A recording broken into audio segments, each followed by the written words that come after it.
Hello, comment vas-tu? Dans cette vidéo, nous verrons comment être premier dans sa classe. Cette vidéo vous est présentée par la chaîne Questions-Réponses. Je remercie Hervé Mériot, Faisal Laïb et Alice Lubinski de nous partager leurs réponses à cette question. Nous allons commencer avec la réponse de Hervé Mériot.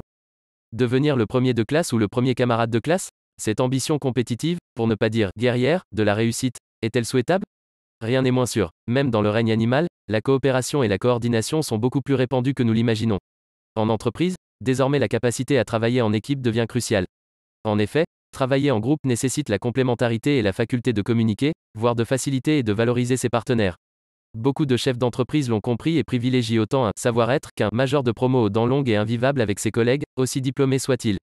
L'écoute, l'empathie et le quotient émotionnel sont reconnus, dorénavant, comme essentiels. Les pays nordiques l'ont très bien compris. C'est la réussite de toute une classe d'école qui est encouragée. La notion de premier de classe n'existe plus au profit de chaque talent individuel valorisé, de l'entraide et de l'autonomie d'apprentissage. L'enseignant n'est plus qu'un facilitateur, et qu'un recours pédagogique parmi d'autres. Mais leurs résultats sont-ils au rendez-vous? À 15 ans, leur redoublement est 10 fois inférieur aux ados français. Contrairement à beaucoup, surtout l'Islande et la Norvège. Contrairement aux pays scandinaves, les élèves d'origine défavorisée y sont nettement moins en difficulté qu'en France. Et voici ce qu'en pensent les Français. De toute évidence, la conception éducative des pays nordiques est nettement plus performante que la française. En privilégiant le groupe d'élèves plutôt que la rivalité agressive des individus, la réussite et l'équité sont au rendez-vous.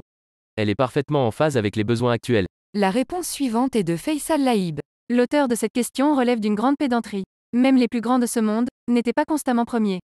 On ne peut qu'espérer, sans conviction, atteindre un objectif raisonnable. N'oublions pas que nous vivons dans un monde où la concurrence est rude. En revanche, être parmi les premiers, ou au moins une fois le premier, me semble plus réalisable mais à condition de bosser très dur. Au prix de quelques sacrifices. La réponse suivante est de Alice Lubinski. Travailler. Travailler, encore travailler, toujours travailler, cela finit toujours par payer. Et, en plus, vous y gagnerez en assurance, en plaisir, en attention. C'est une position gagnante, vous gagnez sur tous les tableaux. C'est la fin de la vidéo, on a fait le tour de toutes les réponses. Vous pouvez maintenant vous abonner si la vidéo vous a plu, pensez à laisser aussi un like, ça aide pour le référencement sur YouTube. C'est maintenant la fin de cette vidéo, pensez à laisser un commentaire pour nous dire si ces réponses vous ont plu. Au revoir et à la prochaine.